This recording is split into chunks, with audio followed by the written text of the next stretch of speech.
कितने दिनों तक साइलेंट का पाठ पर चला, और उसके बाद फिर पीयू का पाठ चला, पीयू की वाणी, जिसमें शिव बाबा प्रवेश करते थे। तो और लास्ट में भी हमारा पाठ चलेगा साइलेंस का, क्योंकि आत्मा को एकदम साइलेंस में जाना है। तो बाबा ने आज इस पर फोकस किया। चलो बाबा के शब्दों में सुनते हैं। मीठे बच्चे, इस पढ़ाई में आवाज की आवश्यकता नहीं। यहाँ तो बाप ने एक ही मंत्र दिया है कि बच्चे चुप रहकर मुझे याद करो, चुप रहकर मुझे याद करो। अच्छा, प्रश्न है, जिन बच्चों को ईश्वरीय नशा रहता है उनकी निशानी क्या होगी? जिन बच्चों को ईश्वरीय नशा रहता है उनकी निशानी क्या होती? 3 निशानी बाबा ने बताई। कम बोलेंगे, वेरी गुड। नशा रहने वाले मीठा बोलेंगे, मीठा बोलेंगे। अच्छा अच्छा, किसी को दुख नहीं देंगे, सर्विस में तत्पर रहेंगे, किसी को दुख वो नहीं रोज देंगे। मुरली सुनेंगे।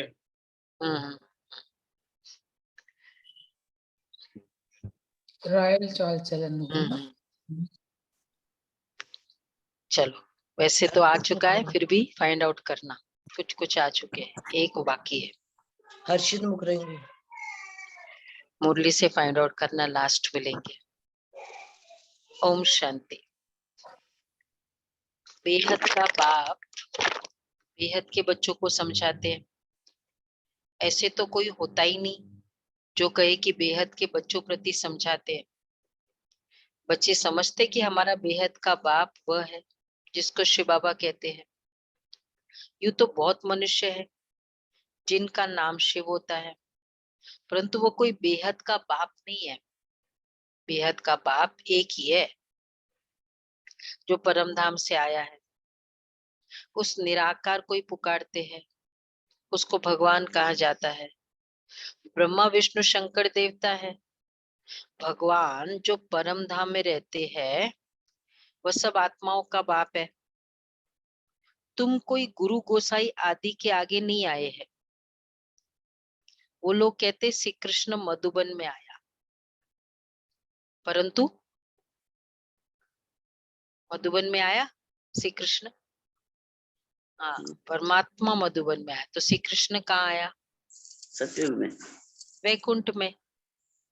श्री कृष्ण मधुबन में नहीं आया। बेहद के बाप की मुरली मधुबन में बजती है। बाप समझाते हैं, मैं कल्प कल्प संगम युग पर आता हूँ, न कि युगे युगे। यह भूल कर दी है।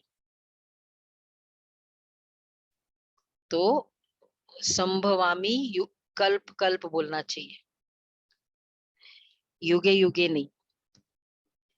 ये जो भी शास्त्र आदि है ये सब भक्ति के हैं। ऐसे नहीं कि ये अनादि है, चले आ रहे हैं। अब कोई 4-5-700, मतलब जब जिसका ओरिजिन पता नहीं है फिर कहते चले आ रहे, इटर्नल है, चले आ रहे हैं शास्त्र। तुम जानते हो सत्युग त्रेता में भक्ति होती नहीं है। भक्ति शुरू होती है द्वापर में। बेहद का बाप जो ज्ञान का सागर है वह इस ब्रह्मा द्वारा बैठ ज्ञान सुनाते हैं। सूक्ष्म वतन में तो नहीं सुनाएंगे। अब देखो, भक्ति द्वापर में होती है। कोई भी भगत बनना किसी का, पहले उसकी परफॉर्मेंस होती है, उसके बाद उसके भगत बनते हैं ना। भगत बनना मतलब भक्ति की शुरुआत है। तो अगर वो त्रेता में राम भी मानते हैं तो भगत तो उसके बाद होगा ना। श्री कृष्ण द्वापर में है आए अगर उनके हिसाब से, तो उसके बाद ही तो उनके भगत बनेंगे, पहले से भक्ति कैसे शुरू होगी? ऐसे होगा ना फिर।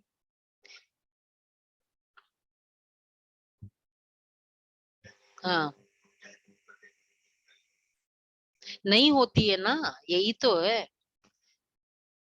कैसे शुरू होगी जब वो ईश्वर ही नहीं आया, जिसकी भक्ति कर रहे हैं वो आया ही नहीं, तो उसके बाद ही तो उसकी भक्ति शुरू होगी। हम्म, मतलब धर्म तो फिर भी धर्म स्थापक के बाद है, लेकिन भक्ति भी तो भगवान के बाद ही होगा।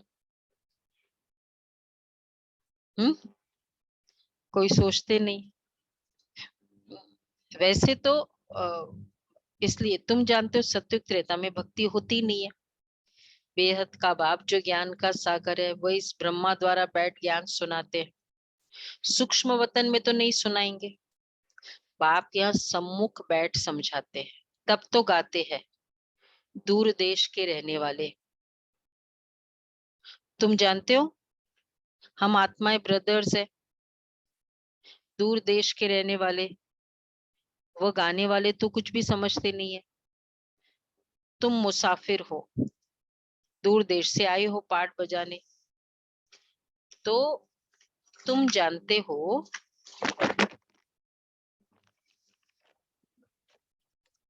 यह कर्म क्षेत्र है,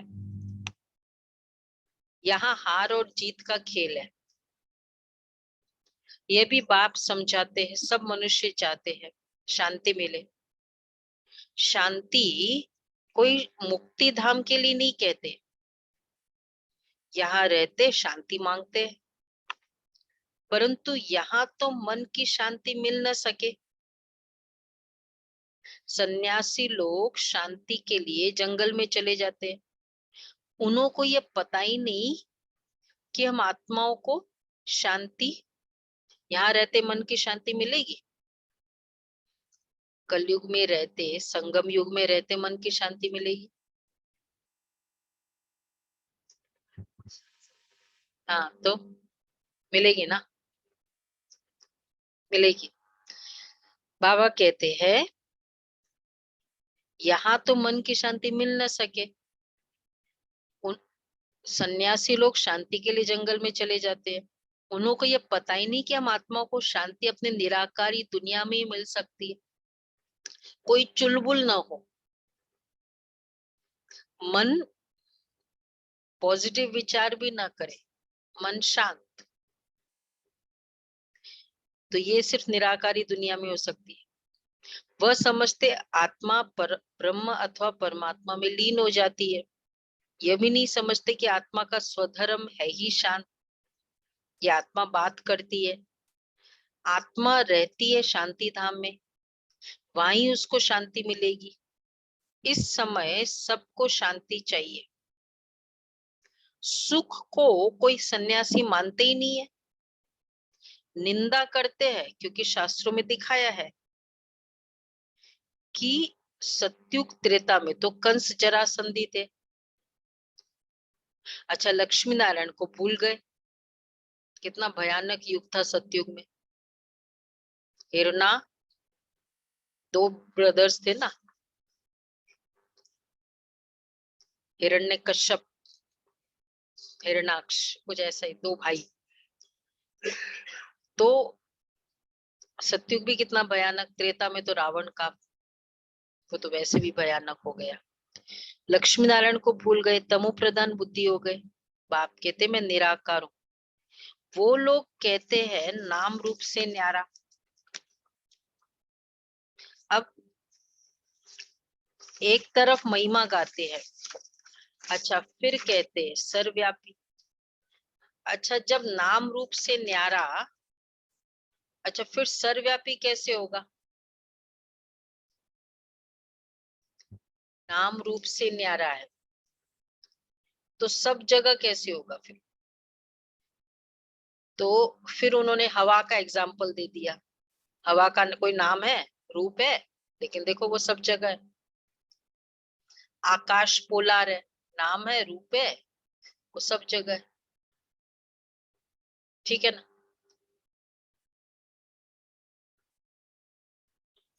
ये दोनों तो मैटर है ना, तत्व है, हम्म, और परमात्मा चैतन्य, हम्म, चैतन्य तो एक ही स्थान पर होगा ना, उसकी एनर्जी सब जगह हो सकती है। हम्म।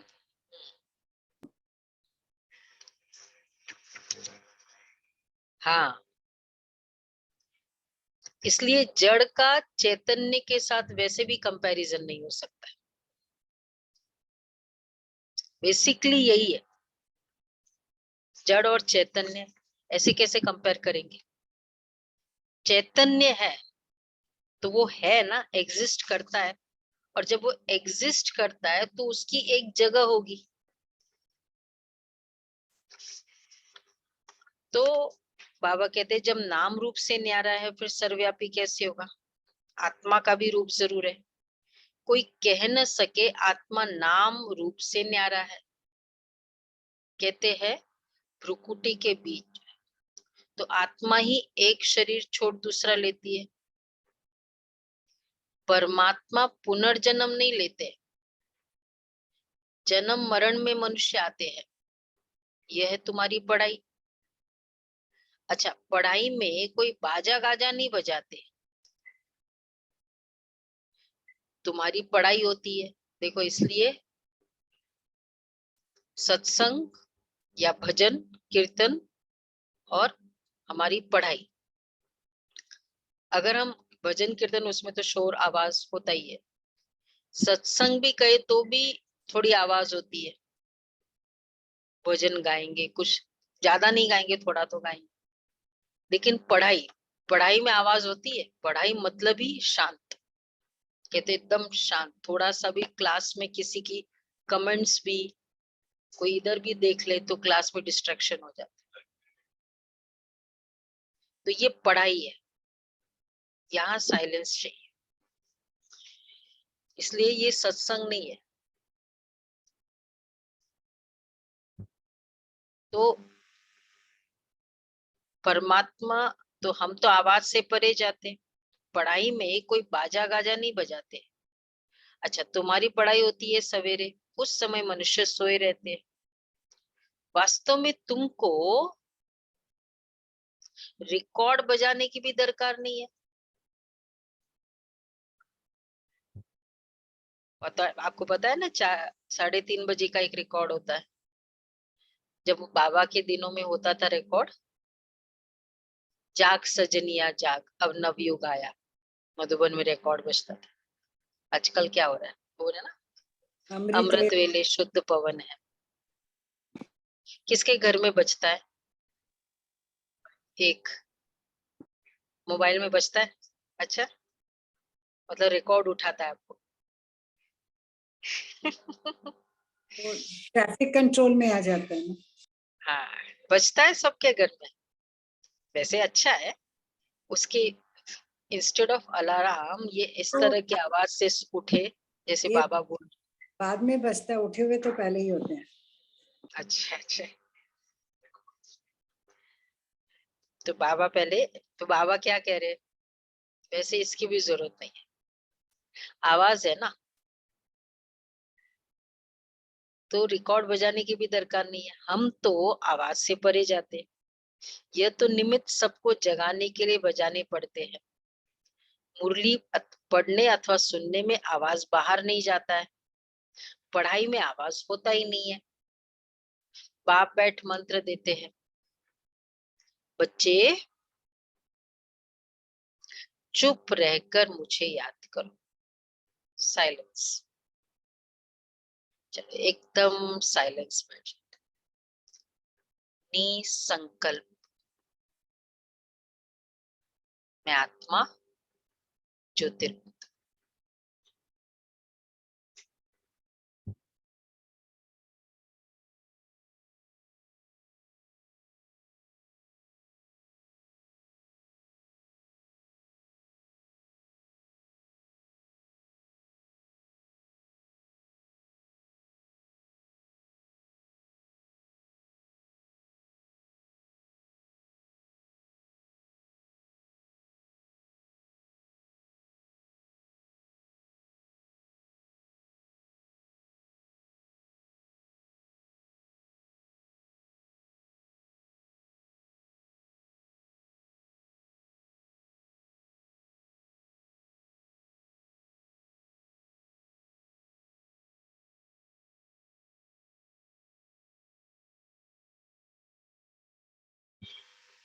ओम शांति।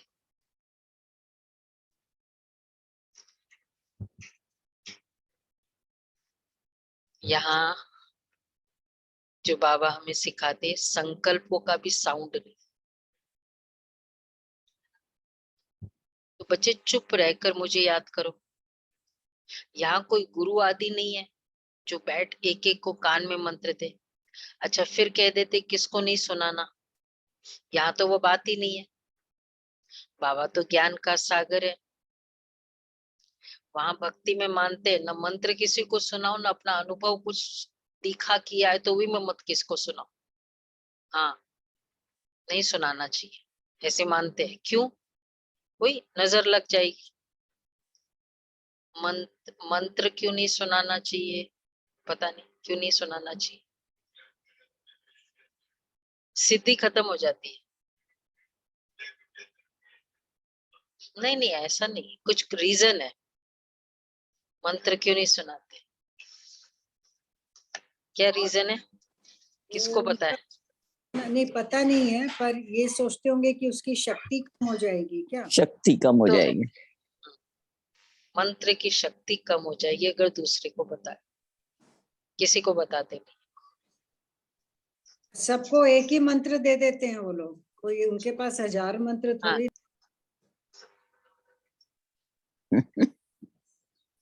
अच्छा अच्छा, एक ही मंत्र होता है। अच्छा, फिर कह देते किसको नहीं सुनाना। और यहाँ हम अनुभव भी सुनाते हैं। वहां वतन में जाके आए बहनें सारा संदेश सुनाती है, कुछ कम तो नहीं हुआ। बाबा ने ऐसा तो नहीं कि उनको बाद में नई वतन में इमर्ज किया, जो भी संदेशी है। यहाँ हम सब कुछ सुनाते हैं, बल्कि नहीं सुनाते तो बताते, कहते सुनाओ ताकि दूसरों को इंस्पिरेशन मिले ज्यादा। हाँ, तो मतलब अगर कुछ सेवा भी करते हो वो भी सुनाओ, ताकि सेवा समाचार हो तो बहुतों को इंस्पिरेशन मिले। तो यहाँ उल्टा है, तो सुनाना चाहिए या नहीं सुनाना चाहिए? सब क्या कंसेप्ट अच्छा है? सुनाना चाहिए। सुनाना चाहिए। वर्णन इसलिए करते हैं ताकि बहुतों को इंस्पिरेशन मिले। यहाँ तो वह बात ही नहीं। बाबा तो ज्ञान का सागर है। यह है गीता पाठशाला। तो पाठशाला में मंत्र दिया जाता है क्या? तुम जब किसको पर्सनल समझाते हो तो रिकॉर्ड बजाते हो क्या? नहीं ना। क्लास में भी ऐसे समझाना है। चित्र भी सामने है। जिसने कभी नक्शा ही नहीं देखा होगा तो क्या समझेंगे कि इंग्लैंड नेपाल का है? अगर नक्शा देखा होगा तो बुद्धि में आएगा। तुम बच्चों को भी चित्रों पर सारा ड्रामा का राज समझाया गया है। ये नॉलेज ऐसी है जो बिगड़ चित्रों के भी समझा सकते हो। मनुष्य को भगवान का कुछ भी पता नहीं है। कल्प की आयु तो लंबी चौड़ी कर दी है। अब तुमको बाप ने समझाया है, तुमको फिर औरों को समझाना पड़े। 4 युगों का 4 हिस्सा करना पड़े, फिर आधा आधा करना पड़े। आधे में नई दुनिया, आधे में पुरानी दुनिया। तो ये समझाओ। तो वैसे बेसिक, जैसे हम मेडिटेशन के लिए बेसिक्स समझते हैं ना कि भाई कंपनीज में या ऐसे जगह ये नॉलेज तो होनी चाहिए, ये तो चल जाता है। इसी तरह सृष्टि चक्र भी एक्चुअली बेसिक में भी आता है। अगर हम चाहे अज्ञानियों को भी, जो कोर्स नहीं भी करने आए, उसको भी सृष्टि चक्र का चर्चा करे, वो भी अच्छा, राइट। क्यों? क्योंकि अगर एक्टर को पूरे स्क्रिप्ट का पता ही नहीं हो तो कोई भी एक्टिंग नहीं कर सकता है ना, और हर कोई एक्टर। तो उस दृष्टिकोण से भी हम उन्हें बताए कि आपको तो पूरा स्क्रिप्ट का पता होना चाहिए, एक्टर हो सभी।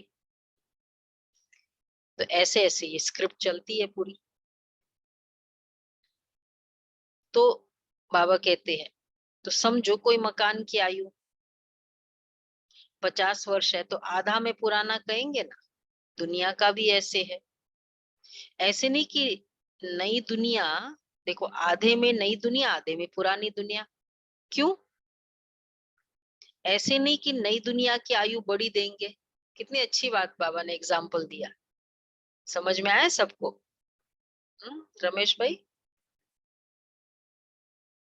अगर किसी की आयु जितनी भी है, मकान की आयु 50 वर्ष है, तो वो नयापन उसका कब खत्म होगा? हम एक स्टैंडर्ड अगर देखे, आधे के बाद तो पुराना हो गया ना, आधे के बाद वो पुराना होता है ना, नयापन उसका खत्म हो जाता है।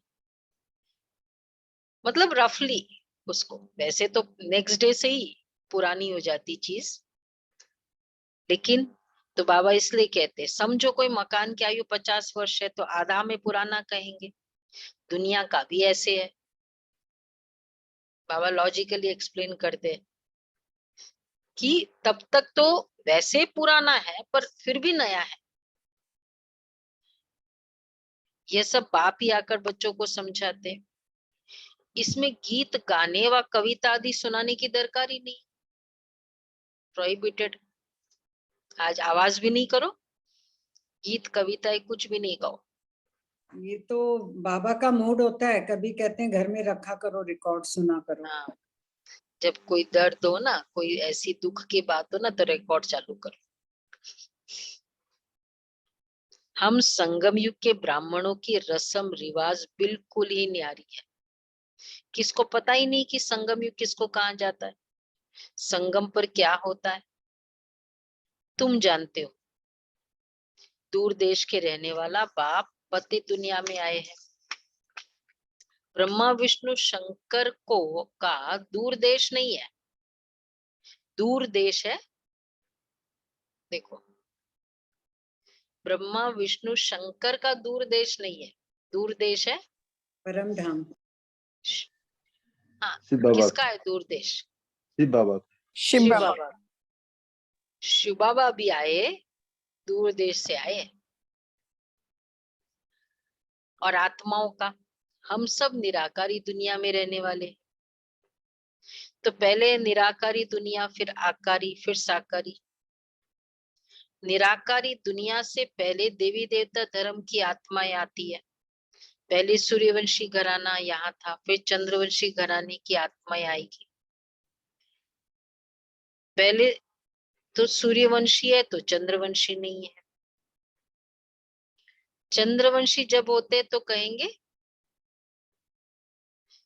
चंद्रवंशी जब होते तो कहेंगे सूर्यवंशी नहीं है। हाँ, कितनी अच्छी बात। सूर्यवंशी तो चंद्रवंशी नहीं, चंद्रवंशी है तो सूर्यवंशी नहीं। उस समय वंशी चंद्रवंश चलता। तो चंद्रवंशी जब होते तो कहेंगे सूर्यवंशी पास्ट हो गए। त्रेता में कहेंगे, ईरा है ना, अब जो भी 70s का या 90s का भी ईरा था, तो आज हम क्या कहते हैं, आउटडेटेड हो गया। टेक्नोलॉजी तो वैसे भी बहुत जल्दी आउटडेटेड हो रही है। तो बाकी ऐसे नहीं कहेंगे हम फिर वैश्य शूद्र बनेंगे, नहीं। ये नॉलेज तो अच्छा, वैश्यवंशी जब है तब चंद्रवंशी तो नहीं है, राइट? तो सब वैश्यवंशी है।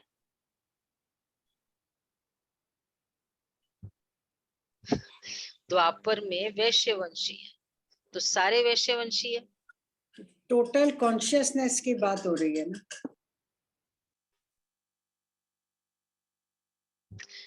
ये कोई वंश की बात थोड़ी है।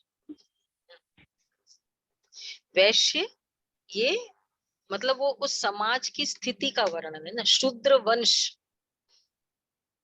तो शूद्र नहीं चल रहा है, वो समाज की स्थिति शूद्र क्वालिटी की है, जहां बॉडी को मतलब जो भी विकारों की क्वालिटी होगी वो शूद्र वंश।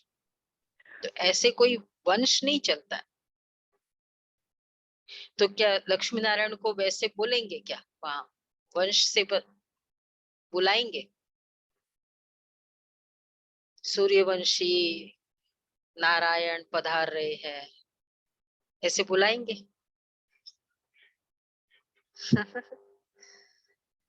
वो तो बाद वंश मतलब वो पूरी क्वालिटी है ना उस समय उनकी पूरी। और वो जब होके चले जाएंगे उसके बाद में हम वो नाम देते। मुझे नहीं लगता इस तरह एड्रेस करके बुलाएंगे सूर्यवंशी महाराजाधिराज। हाँ, क्या हुआ, कैसे, वहाँ ये सूर्य क्वालिटी कॉन्शियसनेस की क्वालिटी है। ये तो बाबा ने हमको ग्रेडेशंस बताए ना, तब बताना पड़ता है। वो सूर्यवंशी स्टेटस और वो चंद्रवंशी स्टेटस, वो वैश्यवंशी। हाँ, रामचंद्र हो गया कुछ वैसे बता दे। वो भी रामचंद्र यहाँ लोग भक्ति वाले कहते हैं, सतयुग में रामचंद्र शायद नहीं नाम। राम सीता, बाबा ने रामचंद्र कभी नहीं बोला, राम सीता बोला। लेकिन त्रेता युग का इतना वर्णन बाबा ने भी कभी साक्षात्कार में कराया नहीं। तो त्रेता में कहेंगे लक्ष्मी नारायण का पाठ पास्ट हो गया, बाकी ऐसे नहीं कहेंगे हम फिर वैश्य शूद्र बनेंगे। ये नॉलेज तुमको अभी है। बाप तुमको चक्र का राज समझाते हैं। अच्छा, भल उन्होंने त्रिमूर्ति बनाया, परंतु शिव को डाला ही नहीं है। शिव को जाने तो चक्र को भी जाने, शिव को न जानने के कारण चक्र को भी नहीं जानते। गाते दूर देश का रहने वाला, परंतु जानते ही नहीं कि भगवान ही पतित पावन है। तुम जानते हो हमारा ये बहुत बड़ा यज्ञ है, उस यज्ञ में तिल जौ डालते हैं। यह है राजस्व अश्वमेध रुद्र ज्ञान यज्ञ। इस यज्ञ में सारी पुरानी दुनिया की सामग्री स्वाहा होनी है। तो जिसको राज्य पाना है वही, जिसको राज्य पाना है वही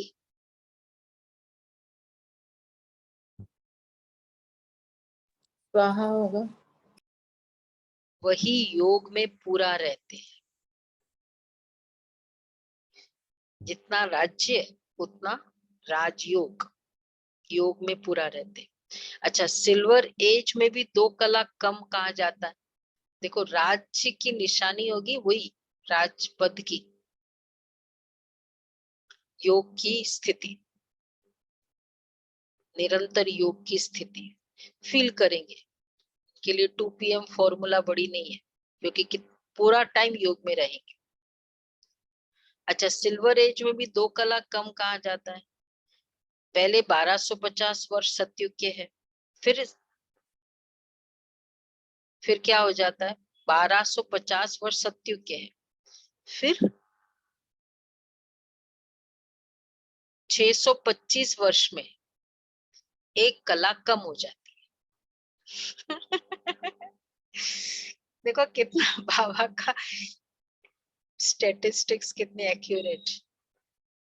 2 कला कम होना है तो कैसे कम होगी? आधा सतयुग के बाद ही 1 कला कम होगी ना। समझ में आया कितना? सबको समझ में आ गया बाबा कितना क्लियरली? हाँ,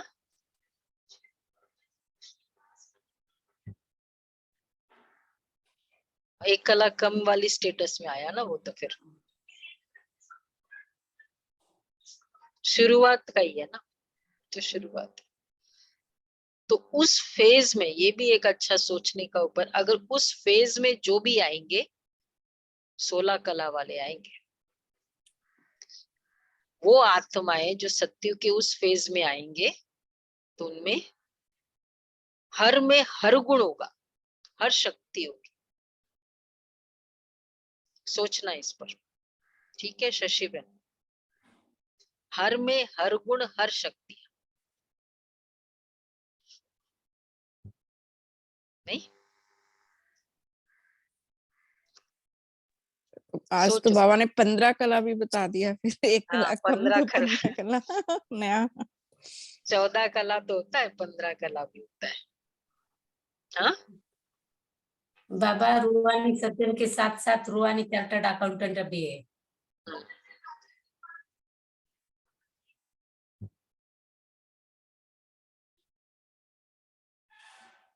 लेकिन वो उसके अपने क्षेत्र में उसको वो गुण की डिसिप्लिन है। क्या प्रजा राजा को डिसिप्लिन की जरूरत है? प्रजा को डिसिप्लिन की जरूरत नहीं है। उसके क्षेत्र में उसको ऑनेस्टी चाहिए, डिसिप्लिन चाहिए। जो जो जिसका क्षेत्र है उसमें गुण तो सारे चाहिए ही होते हैं। इसका संगम युग का पुरुषार्थ, जैसे बाबा कहते हैं ना, जिसको राज्य पाने वही योग में पूरा रहते। इसका संगम युग कैसा पुरुषार्थ हो?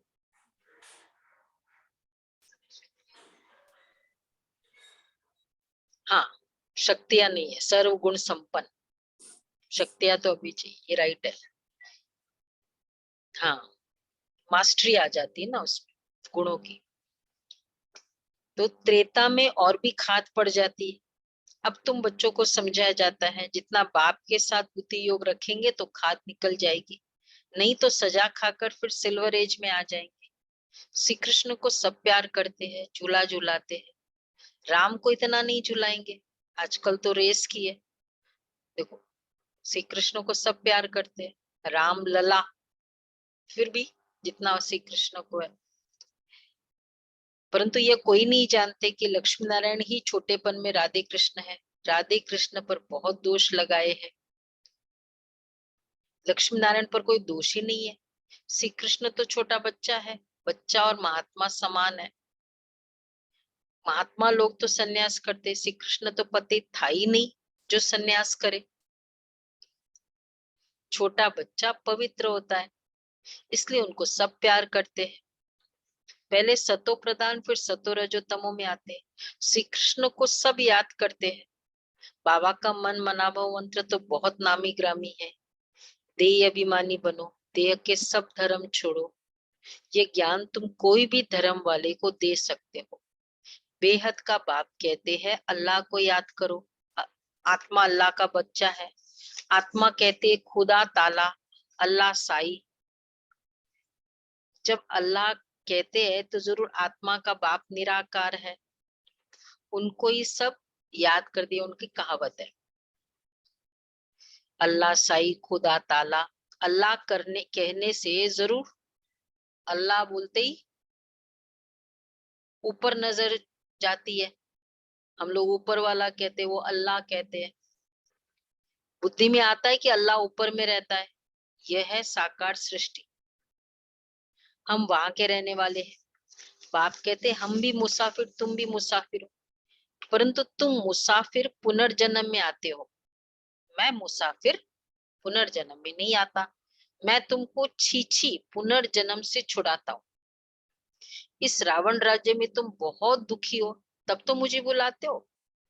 बाप कितना अच्छी अच्छी बातें तुमको समझाते हैं। कितनी अच्छी बात नहीं है? कौन सी अच्छी बात? चंद्रवंशी सूर्यवंशी स्टेटस है, कलेक्टिव कॉन्शियसनेस की स्टेटस है। 625 वर्ष याद रहेगा। अच्छी अच्छी बातें है ना, सत्य की बातें, कितनी अच्छी अच्छी बातें। अगर ये मुरली का स्टाइल नहीं होता तो हम 7 बजे क्या देख रहे होते? सारी न्यूज कलयुग की, कचरा भर जाते हैं सुबह सुबह। क्या करते? यही करते। कितना अच्छी अच्छी बातें सुनाते, सत्युग की बातें। पूरे दिन में क्या शक्तिशाली संकल्प रखने हैं, तो मैं तुमको छीछी पुनर्जन्म से छुड़ाता हूँ। बच्चे अभी खेल पूरा होता है, यहाँ बहुत दुख है। हर चीज कितनी महंगी हो गई है। अच्छा, फिर सस्ती थोड़ी होगी। आगे सस्ता ही थी, सबके पास अनाज आदि खूब रहता था। सत्युग को कहते हैं गोल्डन एज।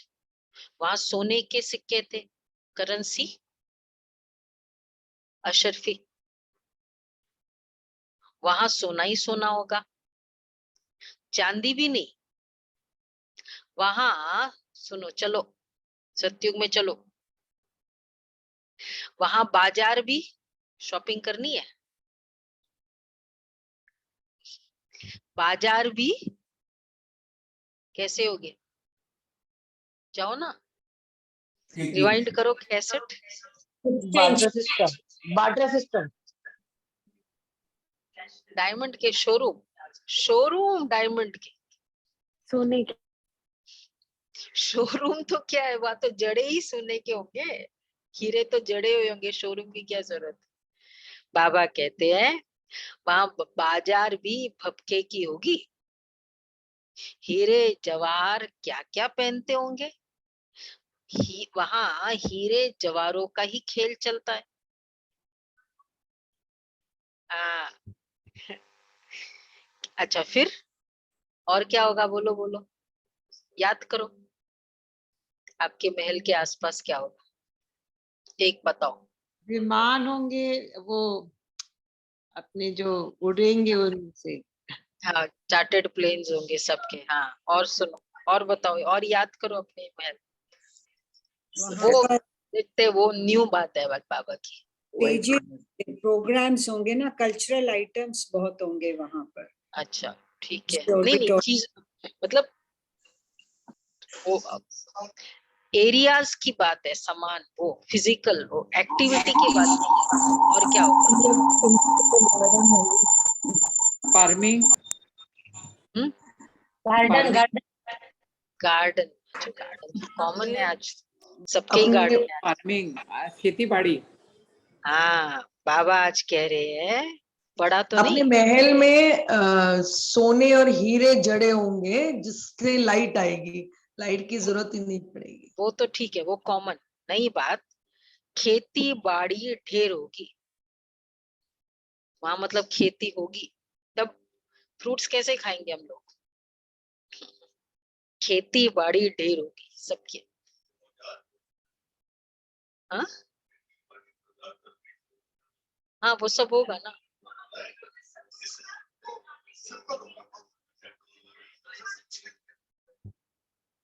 मतलब वो इतने फर्टिलाइजर्स आदि ये सब नहीं, इजी होगी ना। देखो बाबा क्या कहते हैं, खेती बाड़ी ढेर होगी, या अमेरिका में अनाज इतना होता है जो जला देते हैं। हाँ, पहले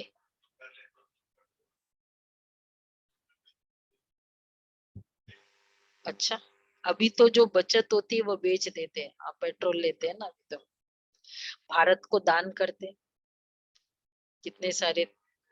हाँ, वीट। हम्म, भारत की गति देखो क्या हो गई, मतलब बाबा कहाँ भारत में इतनी खेती बाड़ी, और अब दूसरे के बजट पे, दूसरे के दान की हुई चीज पे चल रहा है। बाप कहते हैं भगवान को तो आश्चर्य लगेगा ना, मैंने तुमको कितना राज्य भाग्य दिया था, तुम्हारा देवी देवता धर्म बहुत सुख देने वाला है, उनको ही कहा जाता है गोल्डन एज। मोहम्मद गजनवी कितने हीरे जवारों के माल लूट कर ऊँट भरा कर ले गया, कितना माल उठाया होगा, कोई हिसाब थोड़ी कर सकेंगे। अब तुम फिर मालिक बन रहे हो, एक मुसाफिर सारी दुनिया का हसीन बनाने वाला है, कब्रिस्तान को बदल परिस्तान स्थापन करते हैं। यहाँ तुम बच्चे आए हो रिफ्रेश होने, मुसाफिर को याद करते हो, तुम भी मुसाफिर हो, यहाँ आकर 5 तत्वों का शरीर लिया है। सूक्ष्म वतन में तत्व होते ही नहीं है, 5 तत्व यहाँ है जहाँ तुम पाठ बजाते हो, हमारा असली देश वहां है। इस समय आत्मा पतित हो गई है, इसलिए बाप को पुकारते कि आप आओ, आकर हमको पावन बनाओ। रावण ने हमको पतित बनाकर काला कर दिया, जब से रावण आया है ना तो हम पतित बने हैं। अब समझते जरूर है कि हम पावन थे, तब तो याद करते हैं ये पतित पावन आओ। कोई तो है जिसको बुलाते हैं, बच्चे बाप को बुलाते हैं ओ गॉड फादर, उनका नाम ही है हेवनली गॉड फादर, तो जरूर हेवन ही रचेगा। कितनी अच्छी बात है ना, हेवनली गॉड फादर बोला भगवान को, तो हेवन रचेगा ना, जो उसके पीछे का टाइटल है वो उसका क्रिएशन होता है। तो बाबा कहते हैं तो जरूर हेवन ही रचेगा। बाबा ने समझाया है, पढ़ाई में बाजे गाजे की दरकार नहीं है, बाबा ने कह दिया है। अच्छा, फिर कोई अच्छे अच्छे रिकॉर्ड है जो बाबा ने बनवाए हैं, तो जब देखो उदासी आती है, वैसे नॉर्मल नहीं रिकॉर्ड वो बाजे गाजे करो, जब देखो उदासी आती है तो अपने को रिफ्रेश करने के लिए भले ऐसे ऐसे गीत बजाओ।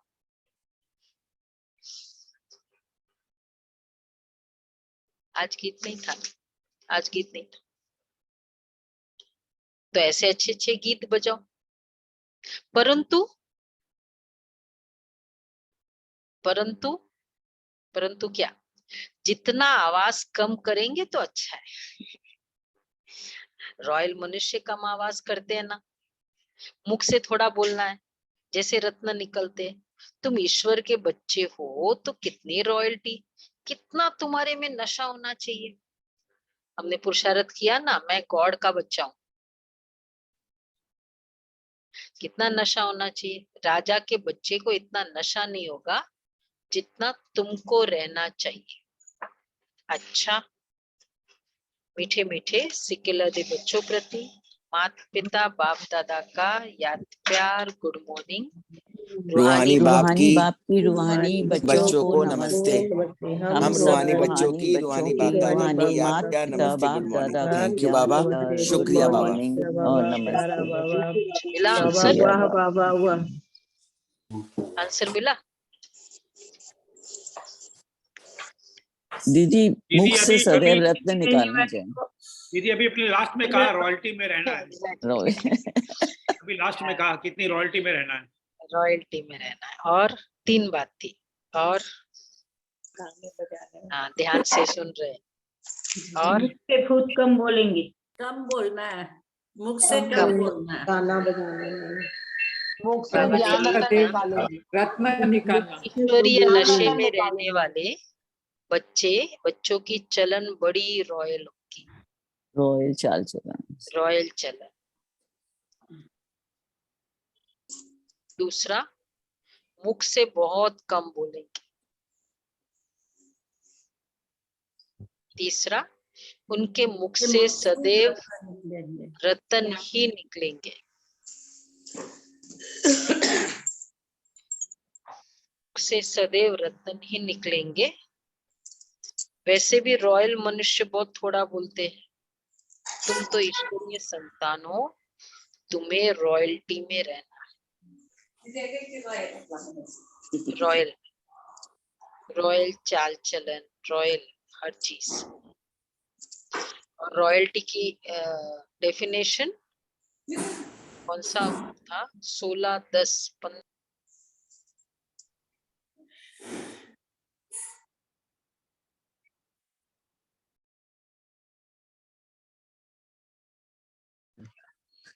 ध्यान रखा कर इनका, ऐसे लगेगा जैसे पोचे लगे, जैसे गंदे गंदे रोज मैले से लटक रहे होंगे। की मुरली है, उसमें बाबा ने बताया रॉयल्टी की डेफिनेशन। प्योरिटी, सत्यता ही सभ्यता, प्योरिटी की रॉयल्टी में। वो उसके पहले की है, उसके बाद की सेकंड 5 निशानी रॉयल्टी की, उसके पहले वाली भी रॉयल्टी की निशानी। 2 मुरली लगातार रॉयल्टी की चलती। वरदान है, एक की याद में मन को एकाग्र कर। मन सॉरी धारणा का साथ, धारणा के लिए सारे अपने को सदा रिफ्रेश रखना है। मुख से रतन ही निकालने हैं।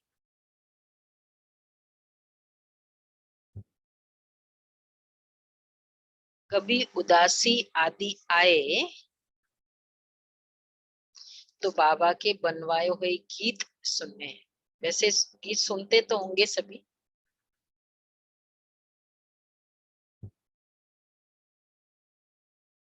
दूसरा है, देही अभिमानी बनने की प्रैक्टिस करनी है।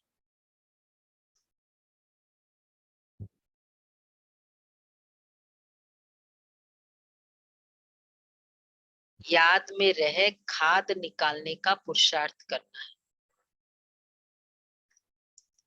देही अभिमानी बनने की प्रैक्टिस करनी है, याद में रह खाद निकालने का पुरुषार्थ करना है। वरदान है, एक की याद में मन को एकाग्र कर, मन मनाभव रहने वाले, एवर रेडी संपूर्ण भव। एक की याद में मन को एकाग्र कर, मन मनाभव रहने वाले, एवर रेडी संपूर्ण भव। सदैव स्मृति में रखो कि हर समय एवर रेडी रहना है। किसी भी समय कोई भी परिस्थिति आ जाए, लेकिन हम एवर रेडी रहेंगे। कल भी विनाश हो जाए तो हम तैयार हैं। एवर रेडी अर्थात संपूर्ण। संपूर्ण बनने के लिए एक बाप दूसरा न कोई, ये तैयारी चाहिए। बस सिंपल है। सब बिजनेस बाबा आपका, एक बाप, बच्चे बाबा आपके, एक बाप दूसरा न कोई, बस ये तैयारी चाहिए। मन सदा एक की तरफ मन मना भवे तो एवर रेडी बन जाएंगे। एवर रेडी होकर सेवा करो तो सेवा में भी सहयोग मिलेगा, सफलता भी मिलेगी। निर्भीक, एवर रेडी मतलब ही निर्भीक अवस्था, रेडी, निर्भय, निर्भीक, ये एवर रेडी। ये है ना, वेदांती बहन का सुनाया था, सुनाया ना आपको, रिवॉल्वर याद है सबको? वो रिवॉल्वर रख दिया, नहीं रिवॉल्वर नहीं, वो नहीं था। एक भाई आया, उनको कहा कि मेरी माँ को मना करो आने से। ठीक है, अब तुम ही बोल दो मना, तुम ही मना कर दो। यूथ था तो फिर कल ही सुनाया था। तो फिर कहा कि, उन्होंने कहा कि भाई हमारे पास इतने आते, हमको क्या पता आपकी मदर कौन है, आप मना कर दो। बोला नहीं, मैंने कहा ना तुम मना करो। फिर बोला कि मैं, अगर नहीं करेंगे तो तुमको पैकअप करके भारत भेज देंगे। बोला अच्छा ठीक है, बहुत अच्छा, यहाँ हम सेवा कर रहे हैं, हम वहां सेवा कर लेंगे, भले भेजो, हम भारत से ही आए हैं। और फिर बोला कि देखो मेरे पास रिवॉल्वर है, निकाला रिवॉल्वर, मैं तुमको शूट करूंगा। बोला बहुत अच्छा, शूट करेंगे फिर ऊपर जाके सेवा करेंगे, यहाँ सेवा करें। निकाला रिवॉल्वर, फिर बाद में बस उसको क्या हुआ, फिर नीचे रख दिया, पानी पानी, पसीना पसीना हो गया। गुस्सा करने वाला ही तो दर्द में होता है। फिर उसको फिर पोछा, अपना हाथ ऐसे करके बैठ गया। फिर उन्होंने उसको पानी दिया, टोली दिया, चला गया अच्छे से। न माँ को मना किया, न किसको मना किया। हाँ? अब वो बाद में की स्टोरी तो नहीं मालूम तो बाबा कहते हैं एवर रेडी। ऐसे एवर रेडी है, वैसे सोच चेक करना पड़ेगा खुद की। स्लोगन है, बाप की 1000 गुना मदद के पात्र बनना है तो हिम्मत के कदम आगे बढ़ाओ।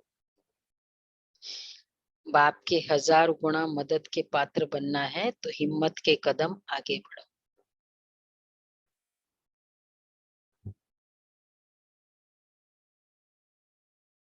ओके जी,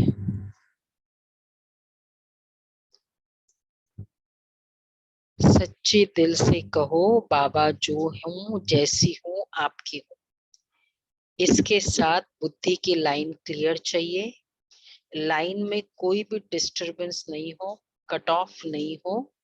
बाप दादा जो एक्स्ट्रा समय पर शक्ति देना चाहते हैं, दुआएं देना चाहते हैं, एक्स्ट्रा मदद देना चाहते हैं, तो अगर डिस्टरबेंस होगी तो वो मिल नहीं सकेगी।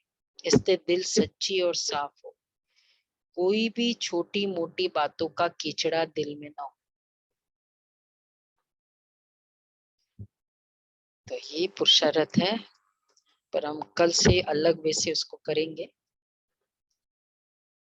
विशेष पुरुषार्थ आज का, नो डिस्टरबेंस, सच्चे दिल। तो इस बार का पूरा ये पुरुषार्थ है, वे दिखेंगे इसके बाबा के महावाक्य। ओम शांति। तो अभी हम इस महीने का प्रोमो वीडियो